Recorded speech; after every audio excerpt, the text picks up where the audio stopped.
민지야, 너 언제까지 누워만 있을 거니? 집안일은 누가 해? 출산한 지 고작 이틀째였습니다. 아직 제대로 걷기도 힘든 상황에서 시어머니 김순자 씨가 병실에 들어서자마자 던진 첫 마디였죠. 제 품에 안긴 갓난아기를 보는 것도 잠시, 시어머니의 관심은 오로지 집안일에만 쏠려 있었습니다. 저는 박민지 32살의 직장맘이었습니다. 결혼 3년 만에 얻은 소중한 첫 아이였는데 출산의 기쁨을 만끽할 틈도 없이 현실이 저를 짓눌렀죠. 남편 정우석은 회사 일로 바빠서 병원에 얼굴 비추기도 어려웠고 시어머니는 제가 입원해 있는 동안 집안일이 제대로 돌아가지 않는다며 불만을 터뜨리고 있었습니다.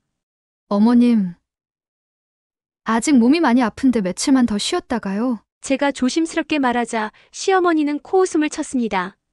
요즘 애들은 참 나약해. 옛날엔 애 낳고 3일이면 다 일어나서 집안일 했는데. 병실 안 공기가 차갑게 식었습니다. 옆 침대 산모들까지 저희 쪽을 힐끗힐끗 쳐다보더군요. 부끄러움과 분노가 동시에 밀려왔지만 갓 태어난 아기 때문에라도 참을 수밖에 없었습니다. 시어머니는 제가 퇴원하는 날까지 매일 병원에 오셔서 똑같은 말을 반복했습니다. 집에 혼자 계시는 게 힘드시다는 둥, 밥해줄 사람이 없어서 라면만 드신다는 둥, 은근히 죄책감을 심어주는 말들이었죠. 저는 그때까지만 해도 시어머니가 외로우셔서 그러시는 줄 알았습니다. 퇴원 당일 간호사가 산후조리에 대해 설명해 주었습니다. 적어도 한 달은 무리하지 마시고 특히 첫 일주일은 절대 안정을 취하셔야 해요. 하지만 시어머니는 그런 말들을 대수롭지 않게 여기셨습니다. 병원에서 하는 말이야. 다 그렇지. 집에 가면 괜찮아질 거야. 집으로 가는 차 안에서도 시어머니의 잔소리는 계속됐습니다. 냉장고에 뭐가 떨어졌다. 청소를 며칠째 못했다. 빨래가 산더미처럼 쌓여있다는 이야기들이었죠. 저는 아기를 안고 있으면서도 벌써부터 집안일 걱정에 머리가 지끈거렸습니다. 정작 남편 우석은 아무 말도 하지 않았습니다. 운전에만 집중하는 척하면서 어머니와 아내 사이의 긴장감을 외면하고 있었죠. 그 순간 저는 앞으로 제가 얼마나 힘든 시간을 보내게 될지 예감할 수 있었습니다.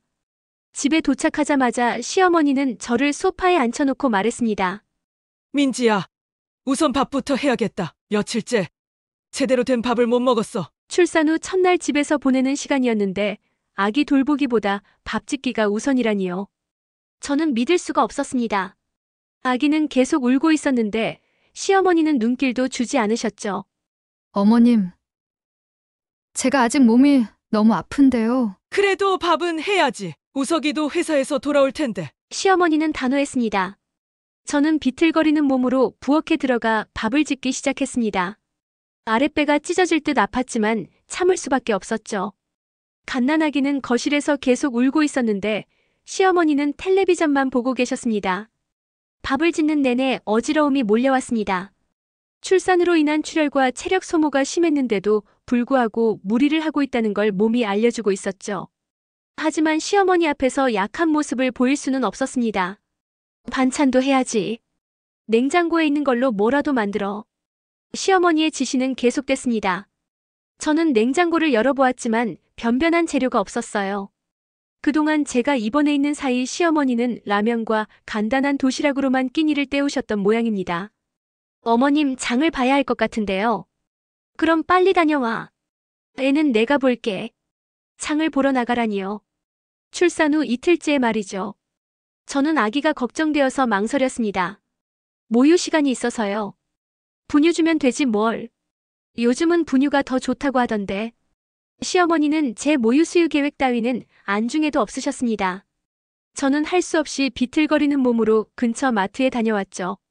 걸을 때마다 아랫배가 쿡쿡 쑤셨지만 참았습니다. 집에 돌아와서도 쉴 틈이 없었습니다. 저녁 준비를 하라는 지시가 또 떨어졌거든요. 아기는 배가 고픈지 계속 울고 있었는데 시어머니는 여전히 신경 쓰지 않으셨습니다. 저 좀 물리지 그래. 제가 말하자 시어머니가 대답했습니다. 밥부터 해. 우석이 곧 온다. 그 순간 저는 깨달았습니다. 이 집에서 갓난아기보다 시어머니의 끼니가 더 중요하다는 걸요. 제 몸의 고통이나 신생아의 필요보다도 시어머니의 편의가 우선이라는 사실을 말이죠. 남편이 퇴근해서 돌아왔을 때 저는 이미 지친 상태였습니다. 하지만 시어머니는 마치 자신이 하루 종일 육아를 도와준 것처럼 행동하셨죠. 민지가 아직 몸이 안 좋아서 내가 많이 도와줬어. 저는 아무 말도 할 수 없었습니다. 사실을 말하면 가정불화만 일어날 테니까요. 출산 후 일주일이 지났을 무렵 시어머니가 폭탄 선언을 하셨습니다. 민지야, 다음 주가 내 생일인데 상을 좀 차려줘야겠다. 저는 귀를 의심했습니다. 아직 제대로 걷기도 힘든 상황에서 생일상을 차리라고요? 어머님, 제가 아직 몸이 회복이 안 돼서요. 올해는 간단히 하시면 어떨까요? 간단히? 내 70번째 생일인데? 시어머니의 목소리가 한 옥타브 올라갔습니다. 70세 생일이라는 게 이렇게 중요한 일인지 몰랐다는 듯이 저를 쳐다보셨죠. 친척들도 다 오기로 했는데 상을 안 차릴 수는 없지 않니? 친척들이 오신다고요? 당연하지. 고모, 이모, 사촌들까지 해서 20명 정도 될 거야. 20명이요. 저는 현기증이 났습니다. 갓 출산한 몸으로 20명의 생일상을 차리라니 이게 말이 되는 소리인가요? 어머님, 정말 힘들 것 같은데요. 밖에서 음식을 주문하거나요. 밖에서 주문한 음식으로 생일상을 차리겠다고. 그럼 사람들이 뭐라고 하겠니? 시어머니는 체면을 중시하는 분이셨습니다. 며느리가 직접 음식을 준비해야 한다는 고정관념에 사로잡혀 계셨죠. 제 몸 상태 따위는 고려 대상이 아니었습니다. 우석이한테 얘기해서 도움을 요청해보세요. 남자가 부엌길에 뭘 알겠어. 이런 일은 원래 며느리가 하는 거야. 저는 절망적이었습니다. 출산 후 산후조리 기간인데도 불구하고 대규모 잔치를 준비하라니요. 그것도 아무런 도움 없이 혼자서 말이죠. 그날 밤 남편에게 털어놓았습니다.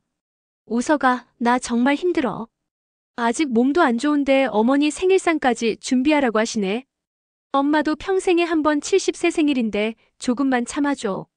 남편도 어머니 편이었습니다. 제 몸보다는 어머니의 체면이 더 중요한 모양이었죠. 그럼 당신이 도와주든지. 내가 요리를 어떻게 해? 그리고 회사 일도 바쁘고. 결국 저 혼자 모든 걸 감당해야 하는 상황이었습니다. 갓난아기 돌보기도 벅찬데 20명분의 생일상까지 준비해야 한다니요. 다음 날부터 시어머니는 메뉴 계획을 세우기 시작했습니다. 갈비찜, 불고기, 잡채, 나물 5가지, 전 3가지, 국밥, 떡까지.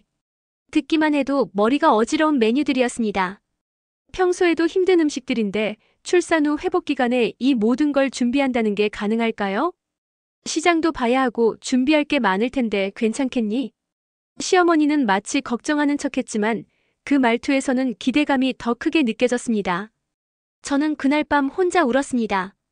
이렇게 무리를 해도 되는 건지 내 몸은 괜찮을지 걱정이 앞섰거든요. 생일 사흘 전부터 본격적인 준비가 시작됐습니다. 저는 아기를 업고 시장에 나가 장을 봤죠. 무거운 장바구니를 들고 걸을 때마다 아랫배에서 찢어지는 듯한 통증이 올라왔습니다. 민지야, 고기는 좋은 걸로 사야 해.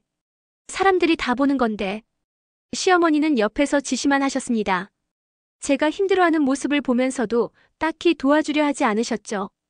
집에 돌아와서는 재료 손질부터 시작해야 했습니다. 갈비를 손질하고 나물을 다듬고 전을 부칠 준비를 하는 동안 아기는 계속 울었습니다. 수유 시간도 제대로 맞춰주지 못했죠. 애가 왜 이렇게 울어댄대? 좀 조용히 시켜. 시어머니는 아기가 우는 소리가 거슬린다며 불만을 표했습니다. 하지만 정작 아기를 달래주지는 않으셨어요. 이틀째 되는 날 저는 주방에서 쓰러질 뻔했습니다. 갑자기 어지러움이 몰려오면서 시야가 흐려졌거든요. 출산 후 무리한 활동 때문에 몸이 한계에 달한 것 같았습니다. 괜찮아? 얼굴이 새하얗네. 시어머니가 물어보셨지만 정말 걱정하는 것 같지는 않았습니다. 네, 괜찮습니다. 잠깐 쉬고 다시 할게요. 쉴 시간이 어디 있어? 내일이 생일인데. 결국 저는 비틀거리는 몸으로 요리를 계속해야 했습니다. 갈비찜을 끓이고 불고기를 재우고 나물을 무치는 동안 몸은 점점 더 힘들어졌죠. 생일 당일 새벽 5시 저는 일어나서 마지막 요리들을 준비했습니다. 전을 부치고 잡채를 볶고 국을 끓이는 동안 온몸이 후들후들 떨렸어요. 상차림도 예쁘게 해야 해. 사람들이 사진도 찍을 텐데. 시어머니는 마지막 순간까지 완벽을 요구하셨습니다. 저는 접시 하나하나 정성스럽게 담아내며 상을 차렸죠. 오전 11시 친척들이 하나둘 도착하기 시작했습니다. 모든 음식이 준비되어 있었고 상차림도 완벽했어요. 하지만 저는 이미 기진맥진한 상태였습니다. 어머, 민지가 음식을 참 잘했네. 가대 낳고도 이런 상을 차리다니 기특해. 친척들의 칭찬이 쏟아졌지만 저에게는 공허하게 들렸습니다.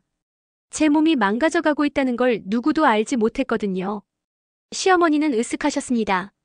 우리 며느리가 알아서 잘해줘서 고마워. 마치 시어머니가 저를 배려해주신 것처럼 말씀하시더군요. 사실은 정반대였는데 말이죠. 식사가 끝나고 설거지를 하는 동안 저는 정말로 쓰러질 것 같았습니다. 다리에 힘이 들어가지 않고 손이 계속 떨렸어요. 그때 제 상태를 본 친척 이모 한 분이 말했습니다. 민지야, 얼굴이 너무 안 좋은데 괜찮니? 그날 밤 모든 손님들이 돌아가고 난 후 저는 화장실에서 피를 봤습니다. 산후 회복이 제대로 되지 않은 상태에서 무리를 한 결과였죠. 무서웠지만 누구에게도 말할 수 없었습니다. 다음 날 아침 친정어머니 이영숙에게서 전화가 왔습니다. 민지야, 몸은 좀 어때? 산후조리 잘하고 있어? 순간 눈물이 터져 나왔습니다. 그동안 참고 참았던 감정들이 한꺼번에 쏟아져 나왔죠. 엄마, 나 너무 힘들어. 목소리가 떨렸습니다. 친정어머니는 제 상태를 바로 눈치채셨어요. 무슨 일이야? 왜 울어? 저는 그동안 있었던 일들을 친정어머니에게 털어놓았습니다. 출산 직후부터 시작된 시어머니의 요구들, 몸이 아픈데도 해야 했던 집안일들, 그리고 어제 있었던 생일상 준비까지 모든 것을 말씀드렸죠. 뭐라고? 애 낳은 지 일주일도 안 됐는데 20명 생일상을 차렸다고? 친정어머니의 목소리가 달아올랐습니다. 엄마, 그냥 참아야 하는 건가? 며느리라서. 참을 게 따로 있지, 이건 참는 게 아니야. 학대야, 학대. 친정어머니는 분노를 감추지 못했습니다. 예전에 시댁살이를 해보셨던 분이라 제 상황을 너무나 잘 이해하셨거든요. 우석이는 뭐 했는데? 남편도 어머니 편이에요. 평생에 한 번 70세 생일이니까 참으라고. 그 남자도 정말이지. 자기 마누라가 죽어나가는데. 친정어머니의 한숨 소리가 들려왔습니다. 민지야, 너 지금 몸 상태 어때? 정말 괜찮아? 사실 어제 피를 봤어요. 그런데 누구한테도 말 못하겠어. 뭐라고? 당장 병원 가야 해. 친정어머니는 크게 소리를 질렀습니다. 그 순간 시어머니가 제 통화를 듣고 계셨다는 걸 깨달았어요. 누구랑 통화하는 거야? 시어머니가 다가오셨습니다. 저는 당황해서 전화를 끊으려 했지만 이미 늦었죠. 친정어머니세요. 친정어머니? 뭐라고 했는데? 시어머니의 얼굴이 굳어졌습니다. 제가 친정에 무슨 말을 했는지 눈치채신 모양이었어요. 별 말씀 안 하셨어요. 거짓말하지 마. 다 들었어. 그때 전화벨이 다시 울렸습니다. 친정어머니가 다시 걸어오신 거였죠. 저는 받을 수도 받지 않을 수도 없는 상황이었습니다. 받아봐. 뭐라고 하는지 들어보자. 시어머니가 옆에서 전화를 받으라고 재촉했습니다. 저는 떨리는 손으로 전화를 받았어요. 민지야, 괜찮아? 갑자기 전화가 끊어져서 친정어머니의 걱정스러운 목소리가 들렸습니다. 시어머니는 제 옆에서 전화 내용을 듣고 계셨죠. 네, 괜찮아요, 엄마. 무슨 소리야? 아까 피 봤다고 했잖아. 당장 병원 가. 그 순간 시어머니의 얼굴이 하얗게 변했습니다. 그날 오후 친정어머니가 직접 집으로 오셨습니다. 평소 차분하셨던 어머니의 얼굴에는 분노가 가득했어요. 민지 어디 있어? 현관문을 열자마자 친정어머니가 큰 소리로 저를 찾으셨습니다. 시어머니는 당황한 기색이 역력했죠. 어머, 사돈 어머니 오셨네요. 사돈? 지금 그런 인사받을 상황이에요? 친정어머니는 시어머니의 인사를 무시하고 곧바로 저에게 다가오셨습니다. 민지야, 얼굴 좀 봐. 이게 뭐야? 제 얼굴을 자세히 보신 친정어머니는 경악했습니다. 며칠간의 무리로 인해 제 얼굴은 헬쑥해져 있었고 눈 밑에는 다크서클이 짙게 자리 잡고 있었거든요. 애 낳은 지 열흘도 안 됐는데 이게 무슨 꼴이야? 친정어머니의 목소리가 떨렸습니다. 시어머니는 어쩔 줄 몰라 했어요. 사돈어머니, 앉으셔서 얘기해요. 앉을 게 뭐 있어요? 사돈댁에서 우리 딸을 어떻게 대했는지 다 들었거든요. 친정어머니는 시어머니를 똑바로 바라보며 말했습니다. 산후조리 기간에 집안일을 시켰다고요? 그것도 20명 생일상을 차리게 했다고요? 그게 뭐 어때서요? 며느리가 해야 할 일 아닌가요? 시어머니가 대답했지만 목소리에 자신감이 없었습니다. 며느리가 해야 할 일? 가대 낳은 사람한테요? 친정어머니의 목소리가 한 옥타브 올라갔습니다. 사돈댁은 산후조리가 뭔지 모르세요? 최소 한 달은 절대 안정해야 하는 기간이에요. 저는 두 어머니 사이에서 어쩔 줄 몰랐습니다. 이런 상황이 벌어질 줄은 몰랐거든요. 요즘 애들이 너무 나약해서 그래요. 옛날엔 다들 그렇게 살았어요. 시어머니가 변명했지만 친정어머니는 들을 생각이 없으셨어요. 옛날이 언제인데요? 지금이 몇 년도인 줄 아세요? 그래도 집안일은 누군가 해야죠. 그럼 사돈댁이 하시든지 아들이 하든지 해야죠. 왜 가대 낳은 며느리한테 시켜요? 친정어머니의 논리에 시어머니는 말문이 막혔습니다. 그때 남편 우석이 퇴근해서 들어왔습니다.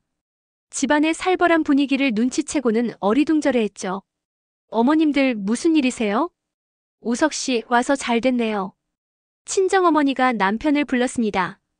당신 마누라가 지금 어떤 상태인지 알아요? 네. 무슨 말씀이신지요? 산후조리도 제대로 못하고 집안일만 하다가 출혈까지 생겼다고요? 남편의 얼굴이 창백해졌습니다. 제가 출혈이 있었다는 사실을 처음 알았거든요. 민지야, 그게 정말이야? 응. 저는 고개를 끄덕였습니다. 더 이상 숨길 이유가 없었어요. 왜 말 안 했어? 말해봤자 소용없을 것 같아서. 그 순간 친정어머니가 폭발했습니다. 소용없다고. 자기 마누라가 죽어가는데 소용없다고. 친정어머니는 그날부터 본격적인 전쟁을 선포했습니다. 민지, 짐 싸. 지금 당장 우리 집으로 가자. 어머니, 그럴 수는 없어요. 왜 없어? 여기 있으면 죽겠는데? 친정어머니는 제 짐을 직접 싸기 시작했습니다. 시어머니와 남편은 당황해서 어쩔 줄 몰랐죠. 사돈어머니, 너무 심하시는 거 아니에요? 시어머니가 항의했지만 친정어머니는 들은 척도 하지 않았습니다. 심한 건 사돈댁이에요. 가대 낳은 며느리 죽이려고 작정했어요? 그런 게 아니라요. 그럼 뭐예요?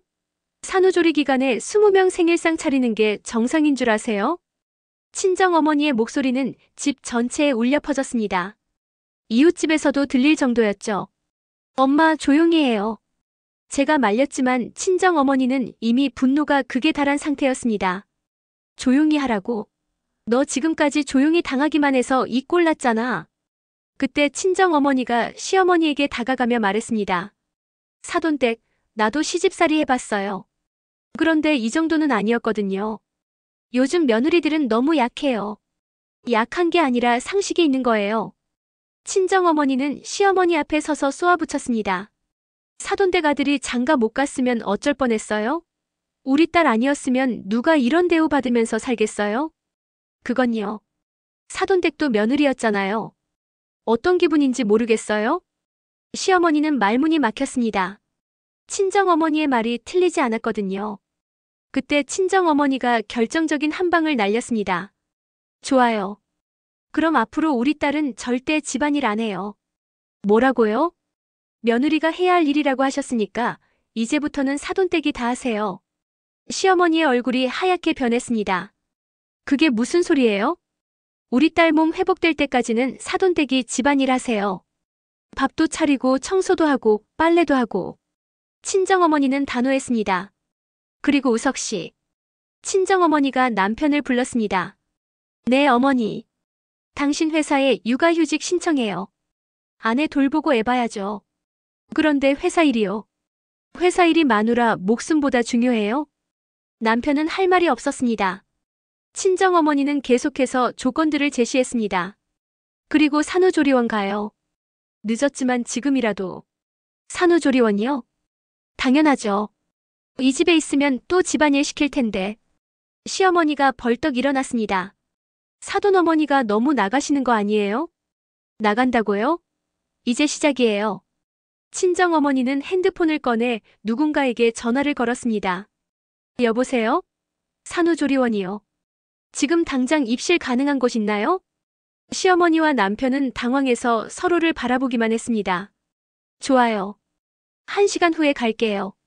전화를 끊은 친정어머니가 저를 보며 말했습니다. 민지야, 산후조리원 가자. 거기서 제대로 회복하고. 엄마, 그런데 비용이요. 돈 걱정은 내가 할게.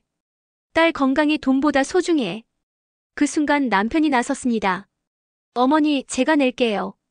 정말 죄송해요. 이제야 정신 차렸네요. 친정어머니는 차갑게 대답했습니다. 앞으로는 민지 몸 상태 제대로 신경 쓰세요. 한 번 더 이런 일 있으면 그때는 진짜 이혼해요. 시어머니가 급하게 말했습니다. 사돈어머니, 제가 잘못했어요. 다시는 이런 일 없을게요. 말로만 하지 마시고 행동으로 보여주세요. 친정어머니는 단호했습니다. 그리고 한 가지 더.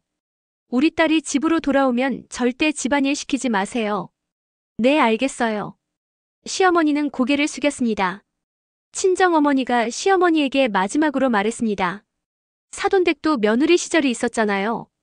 어떤 기분인지 아실 텐데 왜 똑같이 하세요? 정말 죄송해요. 죄송하다는 말로는 부족해요. 앞으로 행동이 달라져야죠. 그렇게 저는 친정어머니의 도움으로 산후조리원에 가게 되었습니다. 시어머니는 처음으로 자신의 잘못을 인정했고 남편도 육아휴직을 신청했죠. 산후조리원에서 보낸 2주일은 제게 새로운 희망을 주었습니다. 친정어머니가 매일 와서 아기도 보고 저를 돌봐주셨거든요. 그동안 얼마나 힘들었는지 그때서야 제대로 깨달았죠. 민지야, 얼굴에 생기가 돌았네.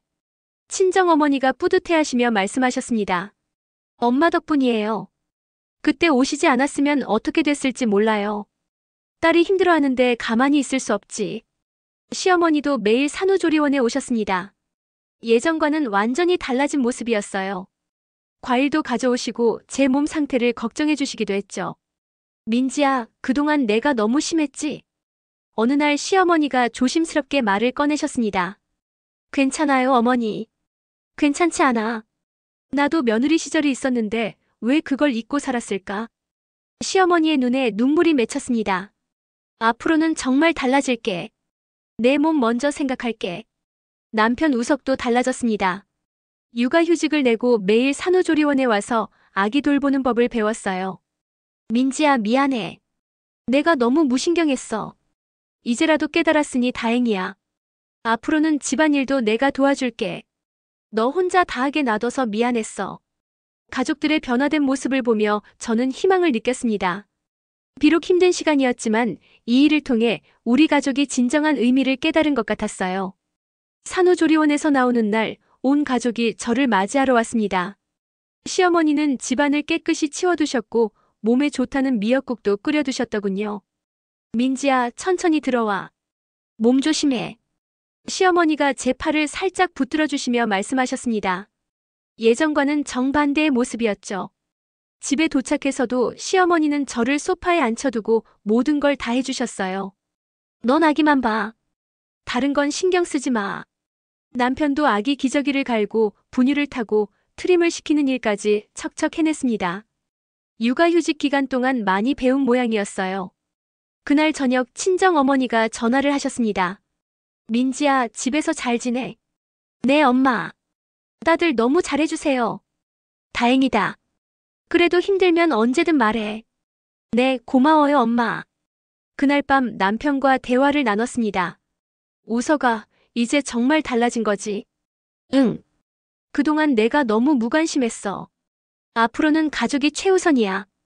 다행이다. 시어머니도 변화된 모습을 계속 보여주셨습니다. 아기가 울면 직접 달래주시고 제가 피곤해하면 무조건 쉬라고 하셨어요. 한 달 후 친정어머니가 놀러 오셨을 때 시어머니가 말씀하셨습니다. 사돈어머니, 그때 혼내주셔서 고마워요. 덕분에 정신 차렸어요. 앞으로만 잘하시면 돼요. 두 어머니의 관계도 많이 좋아졌습니다. 지금 생각해보면 그 힘들었던 시간이 오히려 우리 가족에게는 전환점이 되었던 것 같아요. 친정어머니의 용기 있는 행동이 없었다면 저는 계속 참기만 했을 테고 가족들도 변하지 않았을 거예요. 며느리라고 해서 무조건 참을 필요는 없다는 걸 깨달았습니다. 때로는 용기 있게 맞서는 것도 필요하죠. 그리고 진정한 가족이라면 서로의 아픔을 이해하고 배려해야 한다는 것도 배웠어요. 여러분도 혹시 비슷한 상황에 계시다면 혼자 참지 마세요. 도움을 요청하는 것이 가족을 위한 일일 수도 있으니까요. 이 이야기가 여러분에게 작은 위로와 용기가 되었기를 바랍니다. 소중한 댓글과 구독, 좋아요로 응원해주시면 더 많은 이야기로 찾아뵙겠습니다. 감사합니다.